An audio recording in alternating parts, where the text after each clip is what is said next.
नमस्कार दोस्तों, big studio पे आपका फिर से स्वागत है। और आज हम आपको बताएंगे तरीका कि कम से कम आप 2 से 3 हज़ार रुपये डेली कैसे कमा सकते हो ऑप्शन ट्रेडिंग से। तो आज इसको जो हम करेंगे, एक्चुअली हम कुछ इंडिकेटर्स का यूज़ करेंगे। अब थोड़ा सा एडवांस लेवल पे जाने की कोशिश करते हैं। मैंने आप लोगों को बेसिक्स तो बहुत डिटेल में समझा दिया, और जिन लोगों ने नहीं बेसिक्स को देखा है ठीक से, वो हमारे चैनल पे जो दूसरे वीडियोस हैं उनको ज़रूर देखें, अदरवाइज ये तरीका आपको समझ में नहीं आएगा। ठीक है, तो ये एक अभी एडवांस लेवल का जो पहला एपिसोड है वो है। इसमें हम आपको इंडिकेटर को यूज़ करना बताएंगे, जिसको अगर आप सही से इस्तेमाल कर लेंगे तो 1500, 2000, 2500, 3000 इसके आसपास रेंज में आप पैसा रोज़ बना सकते हैं बहुत आसानी से। बट यस, इसको आपको समझना पड़ेगा ठीक से, और इसका इस्तेमाल सही से करना पड़ेगा। ठीक है, तो आज अभी हमारे चैनल को सब्सक्राइब कीजिए, बिग स्टूडियो को लाइक कीजिए, और चलिए हमारे दोस्त इस वीडियो को शुरू करेंगे। स्टार्ट कीजिए सर। दोस्तों, आज की वीडियो में मैं आपको वीवैप और मूविंग एवरेज को मिलाकर एक ऐसे इंट्राडे ट्रेडिंग स्ट्रेटजी बताने वाला हूं, जिसका यूज करके आप डेली सिर्फ एक ट्रेड लेकर स्टॉक मार्केट से रेगुलर इनकम जनरेट कर सकते हैं।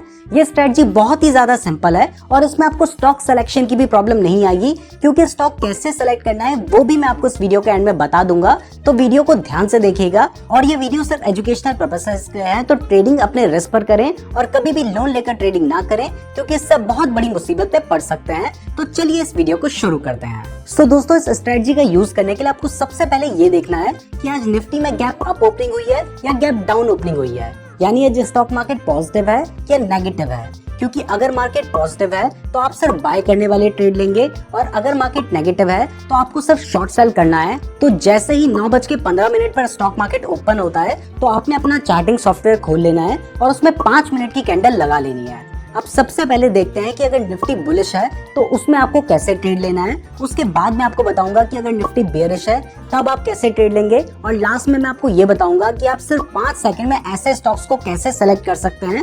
तो आप सीधा चलते हैं हमारे चार्टिंग सॉफ्टवेयर पे। इस स्ट्रेटजी को यूज करने के लिए आपको सबसे पहले 5 मिनट की कैंडल लगानी होगी। तो यहाँ से हम 5 मिनट की कैंडल सेलेक्ट कर लेते हैं। अब हमारे सामने 5 मिनट की कैंडल खुल चुकी है। तो अब आपको यहाँ पे 2 इंडिकेटर्स का यूज करना है। तो इसमें पहला है वीवैप, यानी वॉल्यूम वेटेड एवरेज प्राइस। तो एक इंडिकेटर हमने ये लगाना है, और दूसरा है EMA, यानी एक्सपोनेंशियल मूविंग एवरेज। तो आपने एक्सपोनेंशियल मूविंग एवरेज यहाँ से ऐड कर लेना है। तो अब आपको जो चार्ट है वो कुछ इस तरीके का नजर आएगा, और ये चार्ट काफी कंफ्यूजिंग लग रहा है। इसको देखकर कुछ भी समझ नहीं आ रहा है, बहुत सारी लाइनें लगी हुई है। तो आपको इसको देख के डरने की जरूरत नहीं है, ये बहुत ही आसान स्ट्रेटजी है। तो इसमें आपको सबसे पहले क्या करना है, आपको सबसे पहले वीवैप की सेटिंग में जाना है, और यहाँ पे जो इतने सारे बैंड्स है ना, अपर बैंड, लोअर बैंड, और ये बहुत सारे बैंड है, वीवैप को छोड़ के बाकी सबको अनटिक कर देना है। जब आप अनटिक करेंगे तो बाकी सारे जो हैं वो गायब हो जाएंगे, आपके सामने सिर्फ एक वीवैप बचा होगा। तो आपके सामने वीवैप खुला है। अब आप इसको क्या कीजिए, इसको थोड़ा सा बोल्ड कर लीजिए ताकि आपको इजीली ये नजर आए। तो हमने वीवैप लाइन को ब्लू कलर का कर रखा है, और इसको हमने इस तरीके से कर लिया। अब हमारे सामने ये जो लाइन निकल कर आई है, ये है वीवैप लाइन। तो दूसरा हमने जो सेलेक्ट कर रखा है, ये एक्सपोनेंशियल मूविंग एवरेज हमने सेलेक्ट कर रखा है। तो इसकी लेंथ हमने 7 करनी है, यानी कि 7 कैंडल्स का वो एक्सपोनेंशियल मूविंग एवरेज होना चाहिए। तो इसके लिए आपको क्या करना होगा, इसके लिए आपको इसकी सेटिंग्स में जाना होगा, और सेटिंग्स में जाने के बाद जब आप इनपुट पे जाएंगे तो यहाँ पे 9 लिखा है, तो आप इसको 7 कर दीजिएगा। अब जब आप इसे 7 करेंगे तो ये 7 कैंडल्स का एक्सपोनेंशियल मूविंग एवरेज हो जाएगा। और क्योंकि इसका कलर भी यहाँ पे ब्लू है, तो इसका कलर मैं अपने हिसाब से चेंज कर देता हूँ। मैं ब्लैक कर देता हूँ, आप जो चाहे वो कर सकते हैं, और इसको भी मैं थोड़ा सा बोल्ड कर देता हूँ। तो इस तरीके से आपको ये दोनों इंडिकेटर्स लगा लेने हैं। आपको यहाँ तक समझ आ गया होगा, तो समझो सब कुछ समझ आ चुका है। तो आपने क्या किया, आपने 2 इंडिकेटर्स लगा लिए, एक वीवैप और दूसरा एक्सपोनेंशियल मूविंग एवरेज 7। वीवैप में हमने क्या किया, हमने बाकी सबको अनटिक कर दिया और इसको थोड़ा सा बोल्ड कर दिया। और EMA में हमने क्या किया, हमने यहाँ पे इसकी जो लेंथ है इसको 9 से घटा के 7 कर दिया, और इसको थोड़ा सा बोल्ड कर दिया ताकि हमें इजीली समझ आ सके। तो अब हमारा जो चार्ट है वो बिल्कुल सेट है, और यहाँ पे हम 5 मिनट की कैंडल्स का यूज कर रहे हैं। तो अब यहाँ पे 3 कंडीशंस फुलफिल होनी चाहिए। तो जब ये 3 कंडीशंस फुलफिल होंगी तभी हम यहाँ पे ट्रेड लेंगे। तो हमारी पहली कंडीशन है कि जो हमारी पहली कैंडल है, जो मार्केट ओपन होने के बाद पहली कैंडल खुल रही है, वो हमारी कैंडल ग्रीन होनी चाहिए।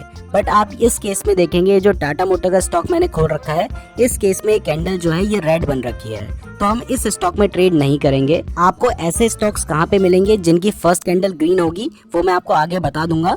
तो पहले मैं आपको ये क्लियर कर रहा हूँ कि यहाँ पे 3 कंडीशन फुलफिल होनी चाहिए और पहली जो कंडीशन है वो ये है कि ये जो हमारी फर्स्ट कैंडल है ये ग्रीन होनी चाहिए। लेकिन इस स्टॉक में ये जो कैंडल है ये रेड है, तो हम इस स्टॉक में ट्रेड नहीं करेंगे। हमको कोई दूसरा स्टॉक ढूंढना होगा जिसमें जो फर्स्ट कैंडल है वो ग्रीन बनी हुई है, और ये हमें बहुत जल्दी ढूंढना होगा। बट ये सब ढूंढना इतना आसान नहीं है, तो इसके लिए मैं आपको लास्ट में एक तरीका बताऊंगा जिससे आप 5 सेकंड के अंदर ऐसे स्टॉक्स को ढूंढ लेंगे। तो आप उसकी चिंता मत कीजिए, अभी आप इस तरीके को समझिए। तो सबसे पहले हमने ऐसे स्टॉक को अवॉइड करना है जिसमें फर्स्ट जो कैंडल है वो रेड बनी हुई है। फर्स्ट कैंडल रेड जिसमें बनी है वो हम बेयरिश वाले टाइम पे देखेंगे। अभी हम बुलिश स्टॉक्स पे ट्रेड करना चाह रहे हैं, हम स्टॉक्स को बाय करना चाह रहे हैं, तो हमारे लिए फर्स्ट जो कैंडल है वो ग्रीन होनी चाहिए। लेकिन क्योंकि यहाँ पे फर्स्ट कैंडल रेड है तो हम इसमें ट्रेड नहीं करेंगे, इसलिए मैं दूसरा स्टॉक यहाँ पे सर्च करता हूँ, वो है अडानी पोर्ट्स का। इसमें जो हमारी फर्स्ट कैंडल है वो ग्रीन बनी हुई है। तो दोस्तों यहाँ पे आपको दिखाई दे रहा है कि ये जो हमारी फर्स्ट कैंडल है ये 8 सितंबर को लास्ट कैंडल थी और ये 9 सितंबर की फर्स्ट कैंडल है। तो ये जो फर्स्ट कैंडल बनी हुई है ये आपको साफ साफ दिखाई दे रहा है कि ये कैंडल ग्रीन बनी हुई है। तो हमारी फर्स्ट कंडीशन यहाँ पे फुलफिल हो रही है कि हमारी जो कैंडल है फर्स्ट वो ग्रीन बनी होनी चाहिए, तो ये कैंडल ग्रीन बनी हुई है। अब जो हमारी सेकंड कंडीशन है वो ये है कि हमारी जो वीवैप लाइन है वो हमारी इस ग्रीन कैंडल के अंदर होनी चाहिए। तो आपको दिखाई दे रहा है ये जो ब्लू कलर की लाइन है ये इस ग्रीन कैंडल के अंदर से जा रही है, तो इसका मतलब है कि हमारी सेकंड कंडीशन भी फुलफिल हो रही है। और हमारी थर्ड कंडीशन है कि जो हमारी ये एक्सपोनेंशियल मूविंग एवरेज है ये हमारे वीवैप के नीचे होना चाहिए। तो आपको दिखाई दे रहा है कि ये जो हमारी थर्ड कंडीशन है वो भी यहाँ पे फुलफिल हो रही है। मैं आपको बिल्कुल बताऊंगा कि ये तीनों कंडीशन कौन से स्टॉक्स में फुलफिल हो रही है, वो आप कैसे सर्च कर सकते हैं, तो इसकी आप टेंशन मत लीजिए, वो आपको लास्ट में पता चल जाएगा। तो अभी आप ये समझिए कि हमारी पहली कंडीशन कि फर्स्ट कैंडल हमारी ग्रीन होनी चाहिए वो भी फुलफिल हो रही है। दूसरी कंडीशन कि जो हमारी ब्लू लाइन है, जो इस केस में ब्लू लाइन है यानी हमारी जो वीवैप वाली लाइन है ये उस कैंडल को बीच से जानी चाहिए, तो ये कंडीशन भी फुलफिल हो रही है। और जो हमारी थर्ड कंडीशन है कि जो हमारा एक्सपोनेंशियल मूविंग एवरेज है वो वीवैप लाइन से नीचे होना चाहिए, तो यहाँ पे भी आपको दिखाई दे रहा है ब्लू लाइन से नीचे है हमारा एक्सपोनेंशियल मूविंग एवरेज, तो हमारी थर्ड कंडीशन भी फुलफिल हो रही है। तो दोस्तों यहाँ तक आपको ये समझ आ गया है कि आपको कौन से स्टॉक में ट्रेड करना है और उसमें क्या क्या कंडीशंस फुलफिल होनी चाहिए। तो अब हम ये समझते हैं कि ट्रेड कैसे लेना है। तो दोस्तों ट्रेड लेने के लिए आपको क्या करना है कि जैसे ही आपके मार्केट ओपनिंग होने के बाद 5 मिनट वाली कैंडल कंप्लीटली बन जाती है यानी कि 9:20 पे, तब आपको क्या करना है कि उस कैंडल के हाई और लो पॉइंट पे ऐसे 2 हॉरिजॉन्टल लाइन खींच लेनी है। जब आप 9:20 पे इस चार्ट को देख रहे होंगे तो आपको ये चार्ट कुछ इस तरीके का नजर आ रहा होगा और इसके आगे की कोई भी कैंडल उस टाइम पे नहीं बन रखी होगी। अब आपको क्या करना है कि जैसे ही कोई कैंडल आपकी इस लाइन को ब्रेक कर देती है तो आपने इसको बाय कर लेना है। और आपका स्टॉप लॉस कहाँ पे होगा? आपका स्टॉप लॉस होगा जो हमने नीचे लाइन खींच रखी है ना इसकी, वो लाइन आपका स्टॉप लॉस होगा। तो अगर आपने इस अडानी पोर्ट के स्टॉक में इस स्ट्रेटजी का यूज किया होता तो आपने यहाँ पे बाय कर लिया होता और आपका जो स्टॉप लॉस होता वो नीचे होता, और आपका जो टारगेट है, टारगेट के लिए यहाँ पे कोई भी फिक्स तरीका नहीं है। तो इसके लिए या तो आप अपना 1:2 या 1:3 का रेशियो यूज कर सकते हैं, बट हर बार वो रेशियो भी काम नहीं करेगा। तो इसके लिए सबसे सही तरीका होगा कि आप ट्रेलिंग स्टॉप लॉस का यूज करें। ट्रेलिंग स्टॉप लॉस के बारे में मैं बहुत बार बता चुका हूँ। जैसे इस केस में आपने 893 रुपीज पर बाय कर लिया और 885 आपका स्टॉप लॉस है, तो जब शेयर की प्राइस बढ़कर 900 रुपीज तक चली जाती है तब आप क्या करो, अपने 885 रुपीज वाले स्टॉप लॉस को बढ़ाकर 893 रुपीज के पास ले आओ जहां पे आपने बाय किया था। उसके बाद मान लो शेयर की प्राइस बढ़कर 905 रुपए तक चली गई, तो अब आप अपने स्टॉप लॉस को 900 पे लेके आ जाओ। ऐसे शेयर की प्राइस 910 तक चली गई तो आप अपने स्टॉप लॉस को बढ़ाकर 905 रुपीज कर दो।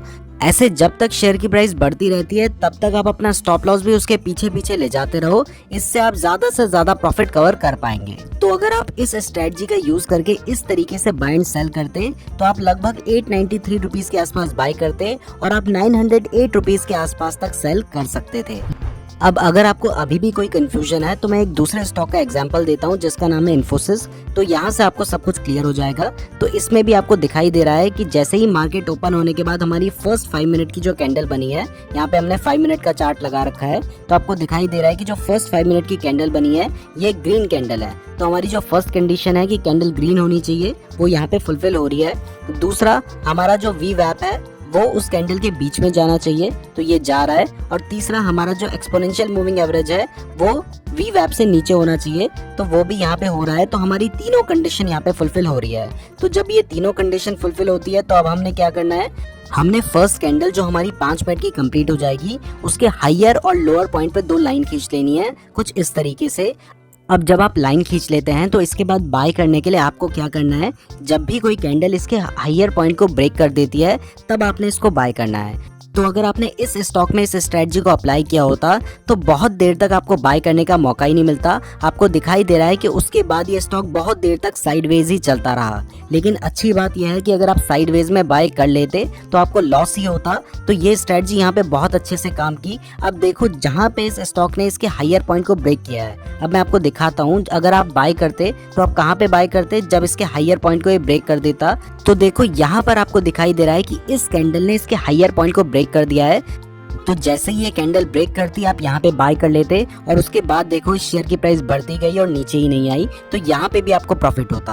अब मैं आपको एक और एग्जांपल दिखा देता हूँ। तो इस स्टॉक का नाम है JSW स्टील। इसमें भी ये तीनों कंडीशंस फुलफिल हो रही थी और हमने दोनों लाइन इसमें खींच ली थी। तो जैसे ही ये इसकी लाइन को ब्रेक करता तो आपने करीब करीब यहाँ पे बाय कर लिया होता।